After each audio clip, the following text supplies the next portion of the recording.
Hi hello കൂട്ടുകാരെ, എല്ലാ കൂട്ടുകാർക്കും ചെമ്പനീർ പൂവിൻ്റെ നാളത്തെ പ്രൊമോ റിവ്യൂയിലേക്ക് സ്വാഗതം. അങ്ങനെ നമ്മുടെ രേവതി ശ്രീകാന്തിൻ്റെ ബൈക്കിൽ കയറിയിട്ട് അമ്പലത്തിലേക്ക് വരികയാണ്. ശ്രീകാന്ത് ആവട്ടെ വർഷേനെ താലി കെട്ടാനുള്ള ആ ഒരുക്കത്തിലാണ് പുള്ളിക്കാരൻ അങ്ങോട്ട് വന്നിരിക്കുന്നത്. രേവതിക്ക് ഇതൊന്നും അറിയില്ല. രേവതി അമ്പലത്തിൽ ദേവീനെ പ്രാർത്ഥിച്ചിട്ട് പോകാൻ വേണ്ടിയിട്ടാണ് പുള്ളിക്കാരി വന്നത്. ഈ സമയം നമ്മുടെ റോഹിത്തിനൊപ്പം വർഷ കാറിൽ വന്നുകൊണ്ടിരിക്കുകയാണ്. അങ്ങനെ റോഹിത്തും വർഷയും അമ്പലത്തിൻ്റെ മുന്നിലെത്തി. റോഹിത്തിനോട് വർഷ പറയണം, അയ്യോ കൂട്ടുകാരുടെ കല്യാണത്തിന് വന്നിട്ട് പ്രസൻറ്റേഷൻ കൊടുത്തില്ലെങ്കിൽ മോശമാവില്ലേ എന്ന് പറയുമ്പോൾ റോഹിത്ത് പറയണം, അതിന് നീ വിഷമിക്കേണ്ട വർഷ, ഇവിടെ അടുത്തൊരു മാളുണ്ട്, ആ മാളിൽ പോയിട്ട് ഞാൻ ഒരു അടിപൊളി പ്രസൻറ്റേഷൻ വാങ്ങിയിട്ട് വരാമെന്ന് പറയാണ്.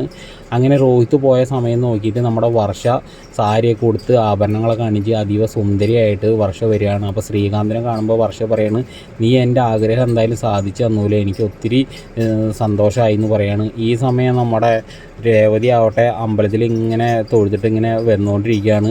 അപ്പോൾ രേവതി കാണുന്ന രംഗം എന്ന് പറഞ്ഞു കഴിഞ്ഞാൽ വർഷയും നമ്മുടെ ശ്രീകാന്തും കൂടിയിട്ട് മാല അങ്ങോട്ടും ഇങ്ങോട്ടും പരസ്പരം ചാർത്തണതാണ് കണ്ടുകൊണ്ടിരിക്കുന്നത്. അപ്പോൾ രേവതി ആകെ ഞെട്ടുകയാണ്. അതിന് ശേഷം രേവതിയുടെ കാലിൽ വീണ്ട അനുഗ്രഹമൊക്കെ മേടിക്കുന്നുണ്ട്. പിന്നീട് രേവതി ആവട്ടെ സാക്ഷിയൊപ്പ് ഇട്ട് കൊടുക്കുന്നുണ്ട്. അതേപോലെ തന്നെ നമ്മുടെ ദേവൂട്ടിയും സാക്ഷിയൊപ്പ് ഇട്ടൊക്കെ കൊടുക്കുന്നുണ്ട്. അപ്പോൾ നിങ്ങൾക്ക് ഈ ചെറിയൊരു വീഡിയോ ഇഷ്ടമായിട്ടുണ്ടെങ്കിൽ നിങ്ങളുടെ അഭിപ്രായം താഴെ എന്തായാലും ഒന്ന് കമൻറ്റ് ചെയ്യുക, ലൈക്ക് അടിച്ച് ചാനലും സബ്സ്ക്രൈബ് ചെയ്യുക.